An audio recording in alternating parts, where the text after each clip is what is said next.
देश का सबसे चर्चित तो लोकप्रिय कार्यक्रम आर पार। आपको याद होगा पिछले दिनों मोहब्बत की दुकान खुली थी, लेकिन इस दुकान में कई ऐसे दुकानदार बैठे हैं जो मोहब्बत की पैकेजिंग तले नफरत वाला प्रोडक्ट बेच रहे हैं। श्री रामचरितमानस के लिए अभद्र भाषा बोली गई, सनातन को समाप्त करने का संकल्प लिया गया और इतने पर ही इनका दिल नहीं भरा तो दिवाली के दिन जब दुनिया के करोड़ों सनातनी मां लक्ष्मी की पूजा अर्चना आराधना कर रहे थे, ठीक उसी वक्त इंडी गठबंधन के एक बहुत बड़े नेता ने माता लक्ष्मी के बारे में बड़ी अभद्र बात बोली। नाम था इनका स्वामी प्रसाद मौर्य। इनके शब्द इतने शर्मनाक हैं कि इस्तेमाल नहीं किया जा सकता और कहा कि 4 हाथ वाली लक्ष्मी कैसे पैदा हो सकती है। लेकिन इसी बीच एक बहुत बड़ा खुलासा हुआ है। खुद कांग्रेस के ही बड़े नेता प्रियंका गांधी के एडवाइजर आचार्य प्रमोद कृष्णम ने कहा है कि कांग्रेस के कुछ नेताओं को हिंदू शब्द से बेहद नफरत है। इतना ही नहीं, कुछ नेताओं को राम मंदिर से ही नहीं भगवान राम से भी नफरत है, यह कांग्रेस नेता ने कहा है। इसके बाद कांग्रेस में गृह युद्ध छिड़ गया है। रणदीप सिंह सुरजेवाला ने आचार्य प्रमोद कृष्णम को ऊल जलूल बता दिया है, तो जवाब में आचार्य प्रमोद कृष्ण ने भी जोरदार प्रहार किया है। लेकिन सबसे बड़ा सवाल, क्या विपक्ष हिंदू विरोधी सोच दिखाकर बीजेपी को मात दे पाएगा? आज इसी पर होगी देश की सबसे जोरदार बहस। हिंदू विरोध सियासी प्रयोग और आज के आर पार में एक बहुत बड़ा खुलासा। क्या कांग्रेस में कुछ नेता हिंदू विरोधी हैं और हिंदू विरोधी मानसिकता के हैं, जैसे आचार्य प्रमोद कृष्णम कह रहे हैं? यह बयान अपने आप में बीच चुनावों में बहुत बड़ा है। यानी मध्य प्रदेश, राजस्थान और छत्तीसगढ़ के चुनावों के बीच यह बयान बहुत बड़ा है। 2024 के लिए चुनाव बहुत बड़ा है। आज का आर पार, आज का विषय इसी पर व्यूअर्स।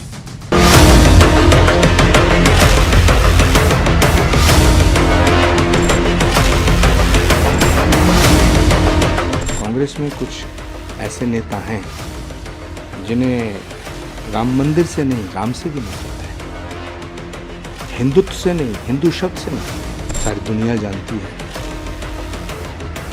राम मंदिर को रोकने के जो प्रयास हुए। आचार्य प्रमोद कृष्णम के इस बयान पर बाहर तो बाहर, कांग्रेस के भीतर भी घमासान छिड़ गया। उल जलूल लोगों के बयानों पर मत जाइए, ये देखिए। सुरजेवाला ने पलटवार किया तो आचार्य प्रमोद कृष्णम ने पहले से भी ज्यादा तीखा प्रहार किया। लेकिन इसी बीच हिंदुत्व के खिलाफ सुपारी लेकर घूम रहे समाजवादी पार्टी के बड़े नेता स्वामी प्रसाद मौर्य ने माता लक्ष्मी पर विवादित टिप्पणी करते हुए कहा, 4 हाथ, 8 हाथ, 10 हाथ, 20 हाथ, 1000 हाथ वाला बच्चा आज तक पैदा नहीं हुआ, तो फिर 4 हाथ वाली लक्ष्मी कैसे पैदा हो सकती है? तुष्टीकरण की राजनीति करते करते ये लोग इतने अंधे हो गए हैं। जितने भी इंडी अलायंस के घटक दल हैं, इनका केवल एक ही काम है, हिंदू देवी देवताओं के खिलाफ अपशब्द कहो। जो इनके सर्वोच्च नेता हैं, उनके मुंह में दही जम जाती है और वो एक शब्द नहीं बोलते हैं। माता लक्ष्मी का अपमान सपा नेता स्वामी प्रसाद मौर्य ने किया है। बहुत ऐसी भी बेटियां हैं कि जो विकलांग हैं, कुछ ऐसी बेटियां हैं कि उनको हाथ ही नहीं है, किसी को एक हाथ है, तो क्या वो बेटी नहीं है? उधर प्रधानमंत्री मोदी ने भी महादेव के बहाने कांग्रेस पर प्रहार किया है। ये जो छत्तीसगढ़ में महादेव सट्टेबाजी घोटाला हुआ है, उसमें 508 करोड़ रुपए से अधिक के बंटने के आरोप है। मुख्यमंत्री को इसमें कितना पैसा हिस्सा मिला है? लेकिन आज सबसे बड़ा सवाल है कि क्या हिंदुत्व और हिंदू देवी देवताओं को कोसकर सियासी जमीन मजबूत की जा सकती है? इसी मुद्दे पर होगी देश की सबसे बड़ी बहस, हिंदू विरोध सियासी प्रयोग। और अब वक्त है आर पार के सुप्रसिद्ध विश्लेषण का। आइए सीधे चलते हैं मैजिक वॉल पर। हिंदुत्व के खिलाफ सियासी सुपारी का विश्लेषण। स्वामी प्रसाद मौर्य समाजवादी पार्टी के बड़ा चेहरा, हिंदू विरोधी बयानों की सीरीज जारी है, लेकिन अखिलेश खामोश है। और इस बार तो माता लक्ष्मी के बारे में अभद्र बातें बोली हैं इस व्यक्ति ने। बर्ताव में आ गया आचार्य प्रमोद कृष्णम। कांग्रेस के कुछ नेताओं को हिंदू शब्द से नफरत है, कुछ नेताओं को भगवान राम से भी नफरत है। आचार्य प्रमोद कृष्णम, कांग्रेस का जाना माना चेहरा, कद्दावर नेता, इनकी ये बयान और बयान का खंडन नहीं किया न मल्लिकार्जुन खड़गे ने, न श्रीमान राहुल गांधी जी ने, न मैडम गांधी जी ने। तो क्या मायने हैं इसके? आचार्य प्रमोद कृष्णम ने बीच चुनावों में यह बात बोली है, इसका क्या दूरगामी परिणाम होगा? क्या 2024 के चुनाव पर इसका असर आएगा? यह देखने वाली बात होगी। मैं बढ़ता हूं आगे। प्रोफेसर चंद्रशेखर श्री रामचरितमानस के लिए अभद्र भाषा बोली और खामोशी नीतीश कुमार की। बढ़ता हूं मैं आगे। उदयनिधि स्टालिन सनातन को समाप्त करने का संकल्प लिया, तमाम नेता खामोश हैं। लालू यादव, राहुल गांधी, मल्लिकार्जुन खड़गे, नीतीश बाबू, कोई विरोध नहीं कर रहा, सब खामोश है। बड़ा सवाल, क्या इंडी गठबंधन के नेता 80 में बंटवारे का एजेंडा चला रहे हैं?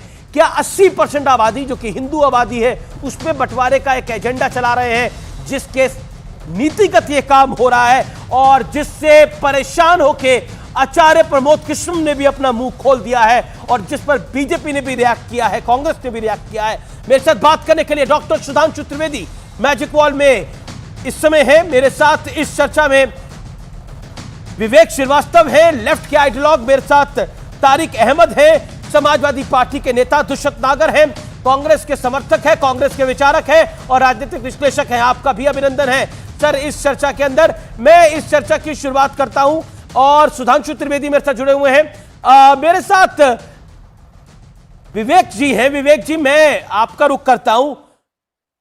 वो कहते हैं कि राज को राज रहने दो, लेकिन राज और भेद दोनों खुल गए।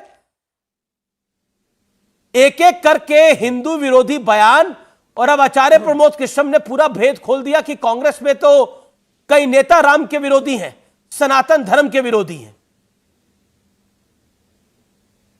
जी देखिए, मैं इसको इस तरीके से लेता हूं। आचार्य प्रमोद कृष्णन कांग्रेस के बड़े नेता हैं। आइडियल तो यही होता कि उसका उत्तर कांग्रेस पार्टी देती, लेकिन अब आप ये भी देखिए कि हो सकता है कि वो एक धर्मगुरु भी हैं, तो वो एक तरीके से राजनीति और धर्मगुरु दोनों में थोड़ा सा बटे हुए हैं। कुछ बयान जिनसे हो सकता है उनको व्यक्तिगत दिक्कत हुई हो, उसके एक आक्रोश में, उसके एक आउटबर्स्ट में उन्होंने ये बोला। मुझे नहीं लगता कि ऐसा है कि कोई भी पार्टी किसी भी धर्म के खिलाफ है। हां, हम लोग धर्म के मिसयूज के खिलाफ हैं, चाहे कांग्रेस हो, कम्युनिस्ट हो, समाजवादी पार्टी हो, INDIA के घटक दल जो है हमारा, हम धर्म के नाम के मिसयूज के खिलाफ हैं, राम के नाम के मिसयूज के खिलाफ हैं। मैंने कहा था उस दिन भी कि 21 लाख दियों में तेल जलाया जाएगा, इसलिए नहीं कि राम की भक्ति करनी है, इसलिए कि राम के नाम पे स्टंट करके वोट बटोरने के लिए 2024 आ रहा है। हम इसके खिलाफ हैं।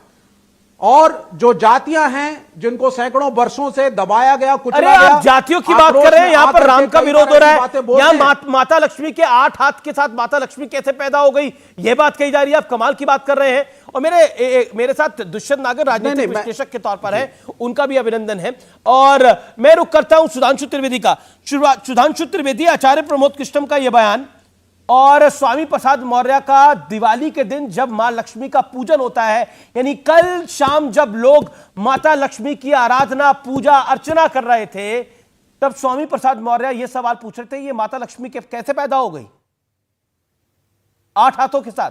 और आचार्य प्रमोद कृष्णम ने तो भेद ही खोल दिया कि कांग्रेस के कुछ नेता हिंदू शब्द से नफरत करते हैं। इतना नहीं, प्रभु राम से भी नफरत करते हैं। देखिए, मैं कहना चाहूंगा कि स्वामी प्रसाद मौर्य के हैबिचुअल ऑफेंडर हो गए। और अब याद करिए 2022 के चुनाव में इन्होंने बड़ी बड़ी डींगे हाँकी थी कि मैं जिधर आता हूं सरकार वहीं रहती, मैंने भाजपा छोड़ दिया, अब सपा में आ गया तो अब सत्ता इनकी आ जाएगी। और हालत ये रहा कि अपना चुनाव भी हार गए। तो वो बसपा में रह चुके हैं, वो भाजपा में रह चुके हैं, अब सपा में हैं। यानी घाट घाट का पानी पीकर इधर उधर घूमते हुए उनकी स्थिति ये हो गई कि अब ना घर के रह गए ना घाट के। तो मुझे ऐसा प्रतीत होता है कि विक्षिप्तता में वो इस प्रकार के बयान देते चले जाते हैं, परंतु मैं इसको विक्षिप्तता नहीं कहूंगा, ये एक योजना है। क्योंकि पहले स्वामी प्रसाद मौर्य को बहुत साफ करना चाहिए कि वो हिंदू धर्म में हैं या हिंदू धर्म छोड़ चुके हैं। मेरी जानकारी के अनुसार वो हिंदू धर्म छोड़ चुके हैं, और जो व्यक्ति धर्म छोड़ चुका हो उसे दूसरे धर्म पर टिप्पणी करने से बाज आना चाहिए, अन्यथा ये सीधे सीधे दूसरों की धार्मिक भावना को आहत करने ये की हेट बात है। स्पीच है, क्योंकि आप ये हो तो हेट आप कहना घर स्पीच के है जो अंदर स्वामी मेरा- प्रसाद मौर्य कर रहे हैं। बस अगर कोई दूसरे के बारे में बोलता है तो ये हेट स्पीच, और यहां हेट स्पीच नहीं है, इसमें एक हेट एजेंडा है जो शुरू होता है चेन्नई में इरेडिकेशन ऑफ सनातन धर्म से लेके, यानी हिंदू धर्म के समूल नाश से लेके, फिर कर्नाटक में कांग्रेस का कार्यकारी अध्यक्ष बोलता है हिंदू शब्द गंदा है, फिर कांग्रेस के तमाम बड़े बड़े नेता जो केंद्र में कैबिनेट मिनिस्टर रह चुके हैं हिंदू बोको हराम, हिंदू पाकिस्तान, हिंदू तालिबान वगैरह वगैरह बोल चुके हैं, अमेरिकन अधिकारियों के सामने तक जाके बकौल विकीलीक्स, मैं नहीं कहता हूं वो सच है, राहुल गांधी बोल चुके हैं कि हिंदू आतंकवाद ज्यादा बड़ा खतरा है, मुस्लिम आतंकवाद खतरा नहीं है, पर आज तक उन्होंने खंडन नहीं किया। मैं नहीं कह रहा उसमें जो लिखा है वो सारा का सारा सच है। अब आचार्य प्रमोद कृष्णम ने जो बोला है, इसे जानते हो मैं क्या समझता हूं अमित जी, इकलौते हिंदू धर्माचार्य बचे जो उनकी तरफ। मैं याद दिलाना चाहता हूं, श्री राम जन्मभूमि का जब आंदोलन शुरू हुआ था अप्रैल 1987 में, मैं अयोध्या में राम की पैड़ी पर सरयू तट पर उस रैली में गया था, तो महंत रामचंद्र दास जी ने, अब तो वो सुदिशेष हैं, वो नहीं है, उन्होंने कहा था कि भाई राजीव गांधी जी सुन लीजिए, राजीव का अर्थ होता है कमल, और भगवान राम सूर्यवंशी थे, जब सूर्य की तरफ देखता है तो कमल खिलता है, और अंधकार में या जब चांद सितारे की तरफ देखता है तो कमल मुरझा जाता है। संतों की बात नहीं सुनी थी राजीव गांधी जी ने। क्या स्थिति हुई, क्या गति हुई, क्या दुर्गति हुई, ये सबको पता है। अब जो इकलौते धर्माचार्य बच गए थे उन्होंने भी ये कह दिया, तो मुझे लगता है अब तो पूरा कंप्लीट हो गया, जिसे कहते हैं ना पाप का घड़ा भर गया, अब किसी के लिए यहां सांस लेने लायक ही देश चलाएंगे लगता है। इसीलिए एक धर्म हिंदू धर्म के लिए पढ़े लिखे इंजीनियर डॉक्टर मंत्री देश नहीं चलाएंगे, धर्म गुरु राम मंदिर के खिलाफ ये लोग कोर्ट गए थे, सॉरी चुनाव आयोग गए थे, मगर हमास के लिए इनकी बुरहानपुर में कांग्रेस की प्रत्याशी ने अपनी चुनावी सभा में मौन धरवाया। इन्हीं सब प्रत्याशियों ने जो उनके लिए हम मौन जो हमास और मगर आज तक कभी बताइए कि राम मंदिर के कार सेवकों के लिए इन्होंने मौन धरा हो। इसलिए वो उनकी एक कैरेक्टरिस्टिक है, स्थापित चीज है। और अब आचार्य प्रमोद कृष्णम के बयान के बाद दूध का दूध पानी का पानी। जी विवेक श्रीवास्तव, आप क्या कह रहे थे, हिंदू धर्माचार्य क्या अब देश चलाएंगे? नहीं, अब देश क्या धर्माचार्य चलाएंगे? कॉन्स्टिट्यूशन को बदल दीजिए, फिर वही बदलना आप चाहते हैं सुधांशु त्रिवेदी। अब मैं किसी धर्माचार्य, चाहे इस्लामिक धर्माचार्य हो, हिंदू धर्माचार्य हो, उससे इंस्ट्रक्शन लेकर के आप क्या देश चलाएंगे? और यहाँ फियर साइकोसिस आप पैदा कर रहे हैं। आप राष्ट्रीय प्रवक्ता हैं भाजपा के, आप धर्म का डर, धर्म गुरुओं का डर ये जरा दिखाना बंद करें। आप खुद इंजीनियर हैं, पढ़े लिखे आदमी हैं, थोड़ा वैज्ञानिक सोच की बात कीजिए। कांग्रेस के नेता हैं अमित जी, और कल की पीठाधीश्वर भी हैं। भाई हम नहीं कह रहे अगर तो कोई बोला तो आचार्य प्रमोद कृष्णम में है ईश्वर। अरे अमित जी एक लाइन, सुधांशु 10 सेकंड सुधांशु का जवाब जरूरी है, सुधांशु का जवाब जरूरी है। 40 सेकंड सुधांशु। विवेक जी, दुष्यंत नागर, चलिए लॉन्ग टर्म चीजें आप भूल जाते हो, ये शॉर्ट टर्म में भूल जाते हैं। अभी आपने क्या वाक्य बोला कि किसी धर्माचार्य से, चाहे वो मुस्लिम धर्माचार्य हो या हिंदू धर्माचार्य हो, उनसे हम निर्देश लेकर नहीं चलाएंगे। ये पिछले बंगाल के चुनाव में फुरफुरा शरीफ के गद्दी नशीब पीरजादा अब्बास सिद्दीकी की पार्टी के साथ, अरे भाई इलेक्शन लड़ना कम्युनिस्ट और निर्देश लेना दो अलग चीज होती है। तो आप बैठे हैं, इलेक्शन में योगी भी लड़ रहे हैं, मतलब फुरफुरा शरीफ का गद्दी नसीब पीरजादा एक्टिविटी और कानून कायदा बनाना अलग चीज है ना।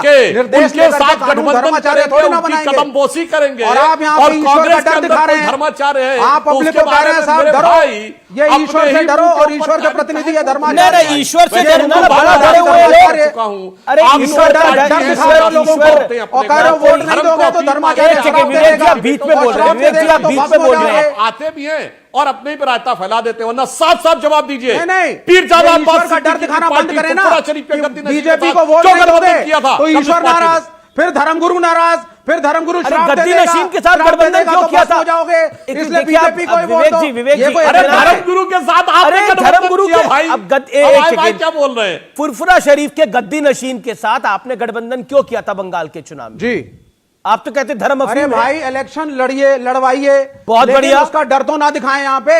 अब बहुत बढ़िया।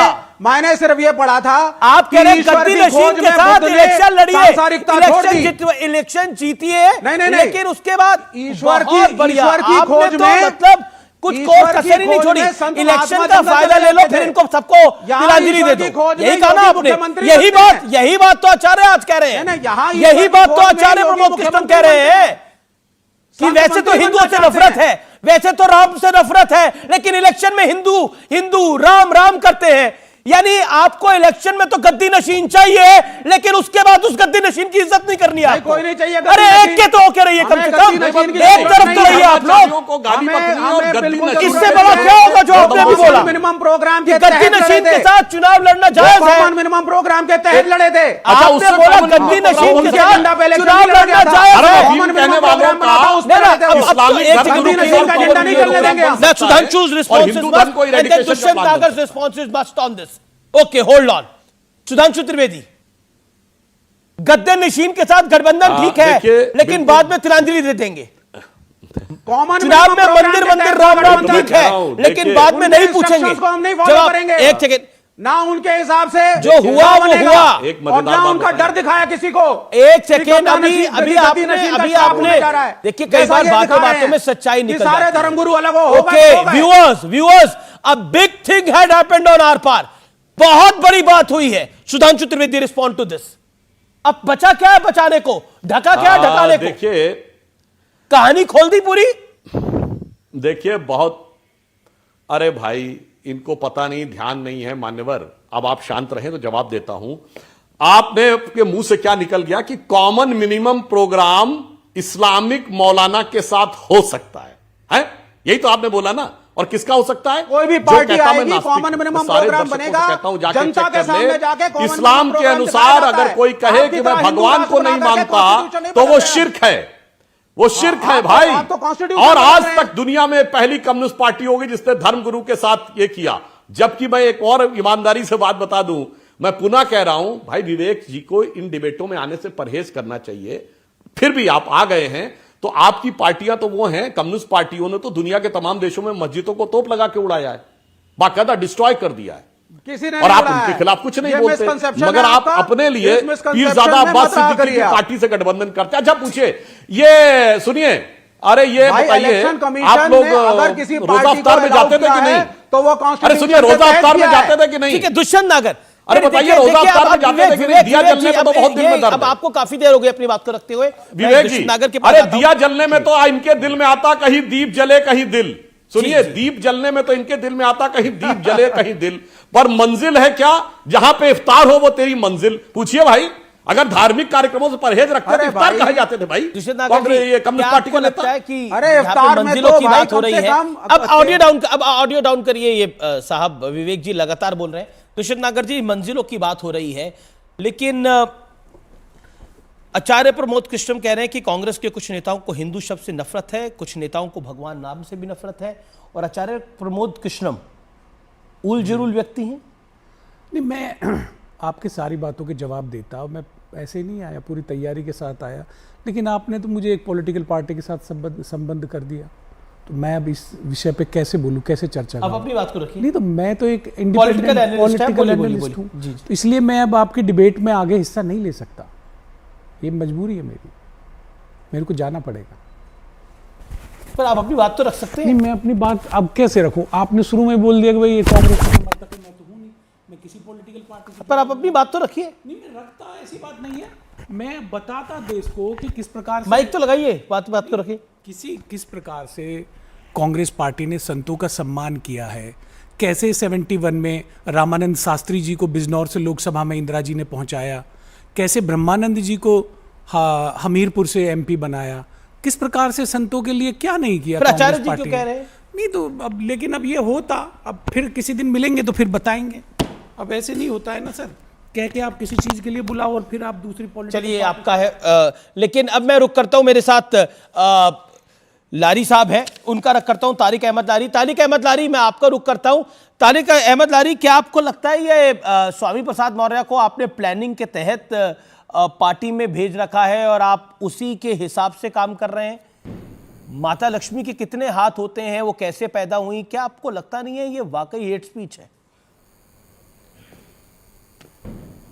देखिए, एक बात मैं कहना चाहूँगा, हेट स्पीच तब होती जब तारिक अहमद लारी कोई कमेंट करता। अभी सुनते रहिएगा मेरी बात, बीच में ना कहिएगा जी। दूसरी बात, जैसे हम लोग के लिए बीजेपी बोलती, वैसे ही सुधांशु जी ने आज बोल दिया कि ये हिंदू नहीं है। अब ये तय करेंगे कि पिछड़ा वर्ग हिंदू है कि नहीं है, क्योंकि इनको ये मालूम है, क्योंकि ये ब्राह्मण है तो बात, दूसरे तो हिंदू है ही नहीं, पिछड़ा वर्ग तो हिंदू है ही नहीं। 4 ही वर्ण आते हैं, ब्राह्मण, क्षत्रिय, वैश्य, शूद्र, तो चौथा वर्ण तो बढ़ना चले इनके हिसाब से हिंदू नहीं है। ये बिल्कुल ठीक कहा इन्होंने। आज जितने पिछड़े वर्ग के हैं, जितने शेड्यूल कास्ट है, सब सुन लें कि बाकायदा बीजेपी के राष्ट्र प्रवक्ता और सांसद सुधांशु त्रिवेदी जी ने चौथे वर्ण व्यवस्था में चौथी जो पिलर है उसको कह दिया कि वो हिंदू नहीं है। जैसे हम लोग के लिए कहा जाता है कि हम लोग गद्दार हैं, हम लोग पाकिस्तान चले जाएं। दूसरी बात, वो हिंदू हैं कि नहीं है ये सुधांशु जी नहीं तय कर सकते। एक हिंदू ने क्या बयान दिया है आप उनसे पूछिए। और ये बात उन्होंने कही कि माता, अगर आप अपने घर की वाइफ को या बच्चियों को आप अच्छा ट्रीट करें तो वही लक्ष्मी नहीं। तो एक बात बताइए, आप अपने घर की बेटी ही लक्ष्मी स्वरूपा होती है। अपने घर में अपने परिवार की बच्चियों को, वाइफ को, माओ को अच्छे से ट्रीट करें, लेकिन उसका माता लक्ष्मी से क्या लेना देना है? माता लक्ष्मी 8 हाथ के साथ कैसे पैदा हुई? क्यों आप वो माता लक्ष्मी का अपमान क्यों करेंगे? मेरा सवाल ये है, क्या किसी और धर्म के साथ ऐसा कोई कर सकता है? देखिए, जवाब है नहीं।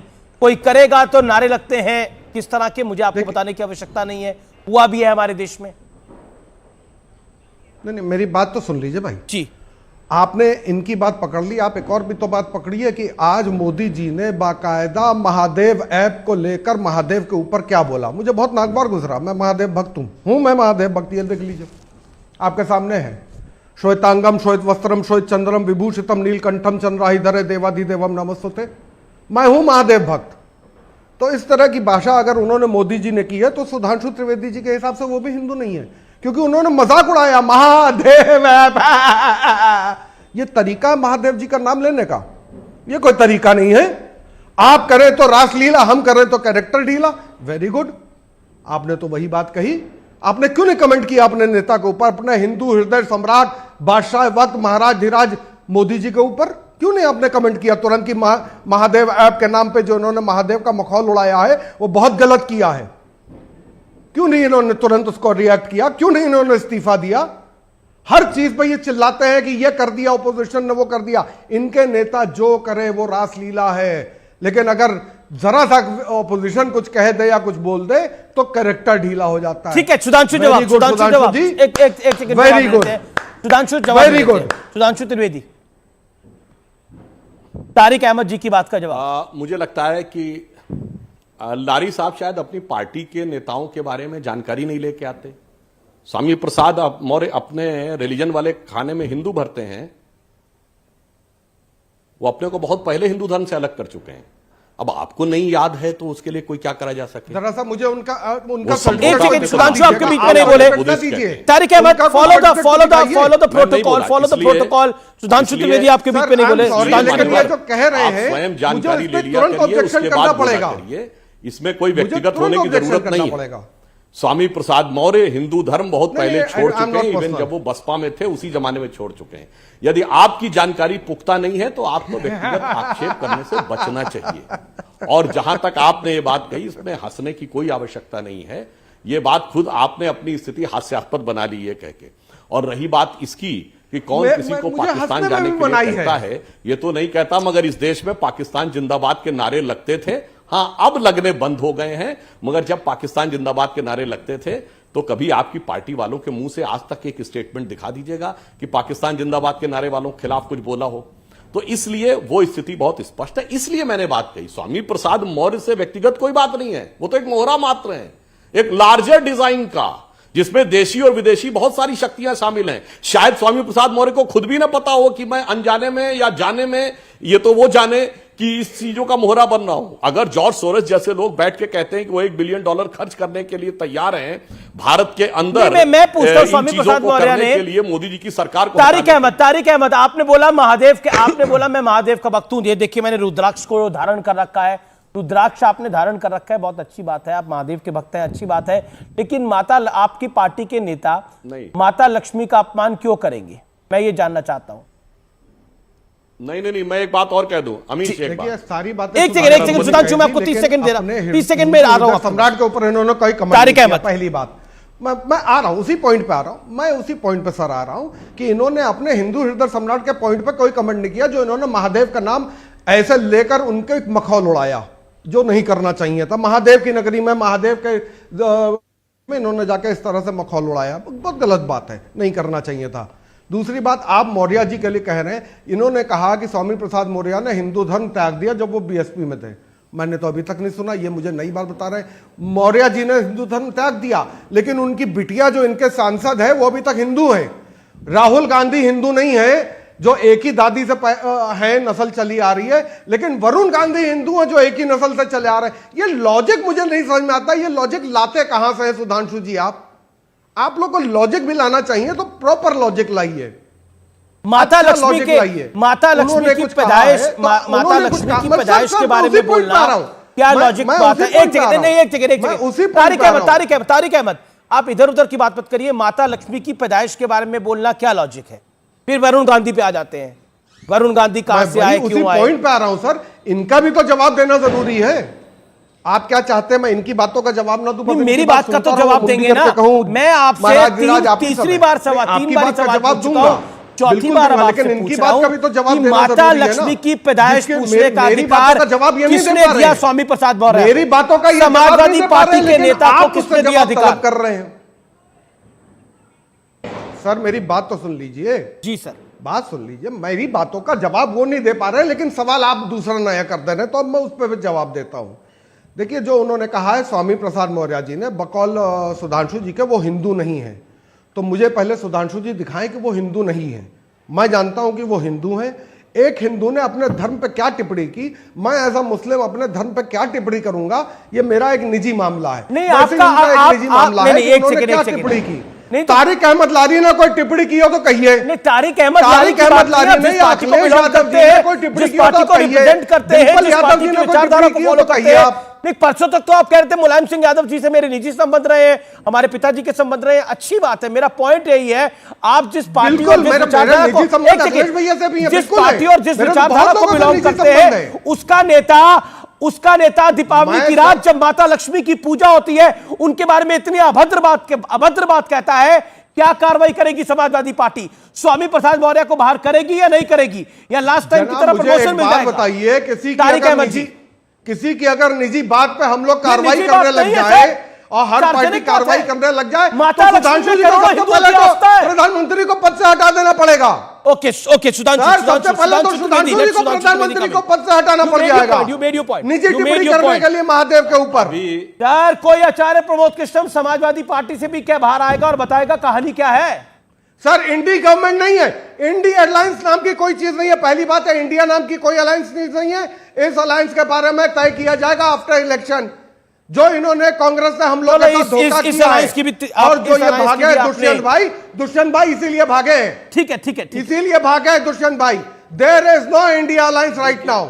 ओके, ठीक है, ये कहानी आपकी पर्सनल है फिर। ओके, सुधांशु त्रिवेदी, चलिए। नहीं, तो ये बात बहुत स्पष्ट कर दी समाजवादी पार्टी की तरफ से कि इंडिया अलायंस जैसी कोई चीज नहीं है। अच्छा, ठीक है, सुधांशु जी को बोलने दीजिए। अच्छा, ठीक है। तो एक बात देखिए, दर्शकों के सामने एक अच्छा आपको स्पष्टीकरण मिल गया कि इंडिया अलायंस जैसी कोई चीज नहीं है, और वो उत्तर प्रदेश के मुख्य विपक्षी दल के द्वारा मिल गया। ठीक है, एक पॉइंट तो ये स्पष्ट हो गया। और दुष्यंत जी, मैं विनम्रता से कहना चाहूंगा, जिस कारण से छोड़ के चले गए, मैं भागे शब्द नहीं कहूंगा जो लारी जी ने कहा, मगर छोड़ के चले गए। एक नहीं, दर्जनों डिबेट है जहां वो कांग्रेस समर्थक के रूप में बैठे हैं। तो आज कांग्रेस समर्थक के रूप में उनको इतनी नाराजगी क्यों हो गई, ये आप उनसे पूछ सकते हैं। तीसरी बात, लारी साहब ने जो बोला, अरे आपने तो अपनी बात कह दी, ये सच है। स्वामी प्रसाद मौर्य की जो पुत्री है संघमित्रा मौर्य, वो तो भाजपा में है, वो तो अपने पिता की बात मान नहीं रही है। गजब है ये आदमी भाई, अपने बेटे बेटी को कन्विंस नहीं कर पाता है और दुनिया भर में ज्ञान बांटता है। अद्भुत है ना? मतलब ऐसा आपको कोई उदाहरण नहीं मिलेगा जिसकी बेटी उसकी बात मानने को तैयार नहीं है और दुनिया से कह रहा मेरी बात मान लो। दूसरी बात कहना चाहता हूं जनाब, आपने ये बात कही कि आप महादेव के भक्त हैं, फिर विनम्रता कहूंगा थोड़ा सोच समझ के बोलिएगा। अरे सर, वरुण गांधी वाला तो मैटर क्लियर कर दीजिए। नहीं हो सकते हुए तो इस्लाम से खारिज हो सकते हैं। इसलिए यह बात आपके लिए समस्याजनक हो सकती है। इस बात को आपको ध्यान रखना चाहिए। सर चिंता ना करिए, मैंने मेरे तीनों इस्लाम से पॉइंट खारिज का होने आपका की टेक्निकल उत्तर दे मेरी दिया। चिंता ना करिए, मैं अल्लाह अरे को भाई मैं मानता कह रहा हूं हूं। ना, आपने कहा महादेव अल्लाह के को भी भक्त है तो मानता हूं, सोच मेरे समझ हाथ के में बोलिएगा। तस्बीह भी है। तो फतवा तो जारी कर दे महादेव नहीं, महादेव का भी भक्त है, ये मैंने आप कहा टीवी कि भी डिबेट भक्त में है। जोशो जुनून हम में आप बोल ये रहे देख हैं, लीजिए, सब ठीक तस्बीह है। हाथ में है। मगर मैंने तस्बीह तो आपसे हाथ कहा, में मैं है। आपने साबित कर दिया कि तस्बीह स्वामी हाथ प्रसाद में है मौर्य मेरे। को उनके ये परिवार बात में ना कोई कहिए नहीं मानता कि हम है। खारिज हो रत्ती जाएंगे। भर की इंडिया इज्जत नहीं है। गठबंधन ओके किसकी ओके, विवेक हैसियत है श्रीवास्तव, खारिज विवेक करने की? श्रीवास्तव, एक सेकंड। हुजूर और इंडिया साहब गठबंधन ने- नहीं है। हुजूर तीन साहब आप ने विवेक श्रीवास्तव, बताया, ये मतलब इंडिया गठबंधन गठबंधन नाम नाम की की कोई अब चिड़िया नहीं है। बहुत स्पष्ट उन्होंने हो गई, किसी इसके को लिए इस्लाम धन्यवाद। से ओके खारिज विवेक नहीं विवेक किया। विवेक, लेट मी गेट विवेक उन्होंने विवेक, किसी को 30 सेकंड इस्लाम से शाप। खारिज नहीं किया। तारिक अहमद को आपका जवाब। विवेक जी, देखिए। इंडिया नाम का कोई गठबंधन नहीं है, देखिए। सिर्फ नाम मात्र रह गया है। नहीं, देखिए, बहुत बड़ी मिसअंडरस्टैंडिंग मध्य प्रदेश में हुई। अरे इसमें क्या कोई बात कर रहे हैं दो राय आप नहीं विवेक है। जी? और मिसअंडरस्टैंडिंग ही मिसअंडरस्टैंडिंग है। नहीं, सुन लीजिए, बोलने दीजिए। टोटल कंफ्यूजन अरे है भाई, 2024 तक अमीश जी, मैं भी यही हूं और आप भी यही हैं, बहुत सीनियर आदमी हैं आप भी खबरें सारी रखते हैं। मैं आपको गारंटी दे रहा हूं, यहां बैठ के INDA अलायंस जबरदस्त चुनाव लड़ेगा और ये लड़ाइयां होती रहती हैं आपस में। स्टेट्स के इलेक्शंस थे, उसमें कुछ इश्यूज उठे, उसमें कुछ नाराजगियां हैं। मेरे भाई जो बैठे हैं समाजवादी पार्टी से, इनकी भावना का भी मैं सम्मान करता हूं। ये सब आयरन आउट होंगी। ये जो कॉमन एनिमी हमारा है, जो इस देश के संविधान को बदलने की कोशिश कर रहा है और यहां धर्म गुरुओं का एक राज्य हिंदू राष्ट्र के नाम पे ये कायम करना चाहते हैं और कॉन्स्टिट्यूशन में बदलाव करना चाहते हैं। ठीक है, तारिक अहमद इसके लिए सब एकत्रित होंगे, सब इकट्ठे हैं। ठीक है, वो कह रहे सब इकट्ठे हैं, सब साथ साथ है। एक सेकंड सुधांशु, देखिए अब इनकी आपसदारी की बात है। ये तारिक अहमद सब एक साथ है, लेकिन ये कैसा एक साथ है? कोई किसी के साथ ही नहीं है। ये बात हुजूर आली, मैं खुद कह रहा हूं, हमारे साथ धोखा हुआ, समाजवादी पार्टी के साथ धोखा हुआ, तो अभी एक नेक्स्ट मीटिंग होने दीजिए, उसके बाद डिसाइड होगा कि समाजवादी इंडिया गठबंधन में है कि नहीं है। हाँ, ये कौन होते हैं डिक्लेयर करने वाले कि सब ठीक है और सब बढ़िया है और ये है। अखिलेश जी ने साफ कहा कि अभी कोई इंडिया गठबंधन नहीं है, इलेक्शन के बाद हम करेंगे। हमारे साथ बहुत बड़ा धोखा किया है कांग्रेस ने। मैं कहता हूं, आपके सामने मैंने कहा है कितनी बार, तभी दुष्यंत जी इसलिए चले भी गए। दुष्यंत जी इसीलिए चले भी गए, जानते थे इंडिया के नाम पे वो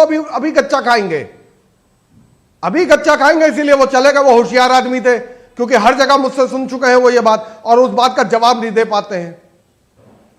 ये कोई तरीका नहीं होता कि सबसे मुख्य विपक्षी दल, सबसे बड़ा दल और सबसे बड़े स्टेट के दल को कांग्रेस कहती है कि आपकी कोई हैसियत नहीं है, आपने क्यों गठबंधन किया हमसे अगर हमारी हैसियत नहीं है। विवेक जी बताइए, तरीका नहीं होता। आप कौन होते हैं कहने वाले ये कि सब तरीका कुछ नहीं ठीक ठाक होता है? है। वो यहाँ पे कह रहे हैं कि विश्वासघात हमारा हुआ है, प्यार में धोखा उनके हुआ है। आप कह रहे हैं प्रेमी प्रेमिका का विवाह होगा। ऑन अ लाइटर नोट, देखिए ये देखिए, आप बात को समझिए। नहीं, बिल्कुल ऑन अ लाइटर नोट आप कह रहे हैं, लेकिन मैं आपको बड़ी मैच्योरिटी, मैंने पहले भी आपको कहा था, ऐसे बहुत सी कंडीशंस हैं INDA गठबंधन के अंदर, जो पहले, आज से नहीं 30 साल की बात कर रहा हूं मैं आपसे, सेकुलर पार्टियों की, कि स्टेट्स में हम आपस में लड़ते भी क्या हैं। सेकुलर पार्टी आप कह रहे हैं? मिलकर के क्लियर सरकारें कट बनाते कह रहे हैं। हैं।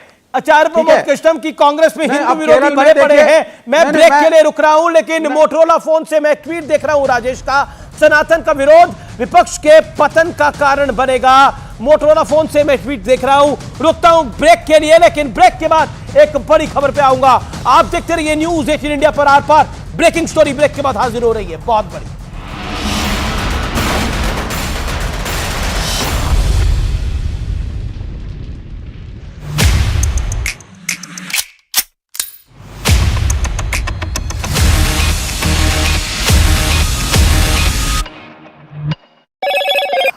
और देखिए, एक और धुआं मैं आपको दिखाना चाहूँगा। ये देखिए, एक सफ़ेद रंग का धुआं आपको दिखाई देगा और एक काला धुएं का गुब्बारा आपको दिखाई देगा। ये तस्वीर आप देख लीजिए, तस्वीर बिल्कुल जो इलाके हैं बॉर्डर के, वहाँ की ये तस्वीर नज़र आ रही है, जहाँ एक दूसरे पर हमला लगातार इजराइल और हिजबुल्लाह कर रहे हैं।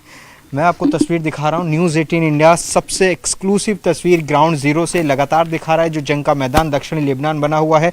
कल हसन नसरुल्लाह की स्पीच के बाद और जो हमले हैं वो तेज़ हो गए हैं। यहाँ पर ये पूरा इलाका आप देखेंगे पहाड़ी इलाका है और जगह जगह अलग अलग पॉकेट में आपको घर नज़र आएंगे और यही ठिकानों को निशाना बना रहा है इजराइल को। ये आशंका है कि यहीं से हमला हिजबुल्लाह के जो लड़ाके हैं वो करते हैं। और देखिए, दूसरी तरफ लगातार जो धुआं है वो उठ रहा है। तो ये तस्वीर दक्षिणी लेबनान के हिस्सों की बनी हुई है, जहां इजराइल और हिजबुल्लाह लगातार एक दूसरे पर हमला कर रहे हैं। और ये जो युद्ध है, ये जो हमले हैं और बढ़ गए हैं हसन नसरुल्लाह की स्पीच के बाद, क्योंकि हसन नसरुल्लाह ने कहा कि जंग तब तक नहीं रुकेगी जब तक इजराइल की हार नहीं हो जाती।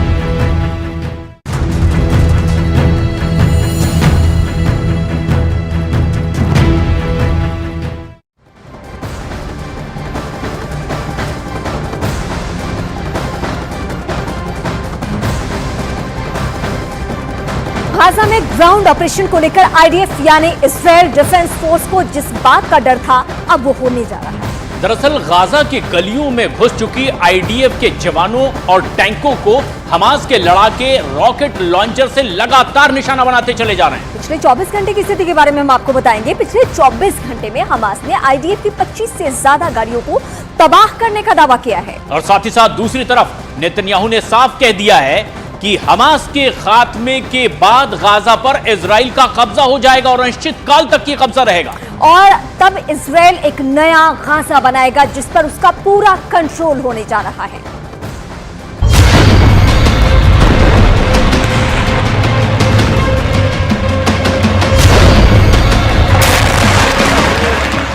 गाजा की गलियों में हमास के लड़ाके गेरिल्ला युद्ध लड़ रहे हैं।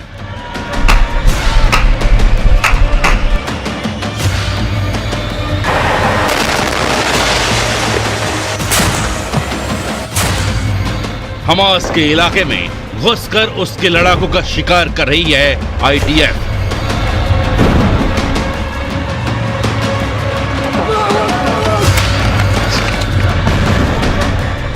खुले मैदान में खड़े होकर हमास को ललकार रही है आईडीएफ और गाजा की गलियों में छिपकर आईडीएफ पर हमले कर रहे हैं हमास के लड़ाके।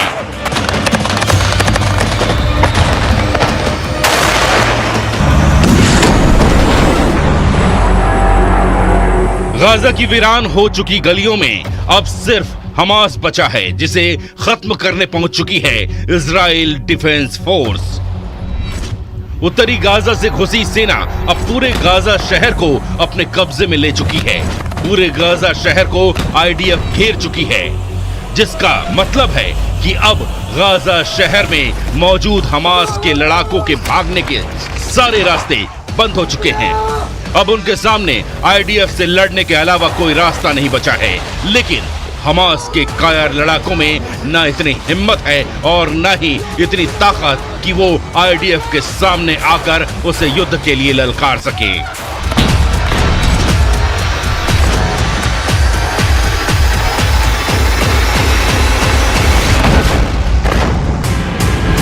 इसीलिए हमास की अल कासम ब्रिगेड की लड़ाके गाजा की गलियों में छिपकर आईडीएफ के जवानों और टैंकों को रॉकेट लॉन्चर से हमले कर रहे हैं।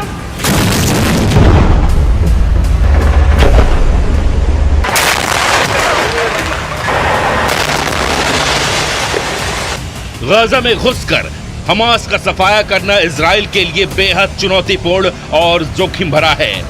आईडीएफ जानती थी कि गाजा में घुसने पर वो चौतरफा हमास के निशाने पर होंगी, उन पर कहीं से भी हमला हो सकता है। लेकिन यही तो इजराइल की पहचान है। इजराइल ने उस लड़ाई को आजादी की दूसरी लड़ाई का नाम दिया है और कहा है कि ये यहूदियों का वजूद बचाने की जंग है। इसीलिए तमाम खतरों के बावजूद आईडीएफ हजारों जवानों, स्नाइपर्स यूनिट, पैराट्रूपर्स और सैकड़ों टैंकों के साथ गाजा में घुसकर ग्राउंड ऑपरेशन को अंजाम दे रही है।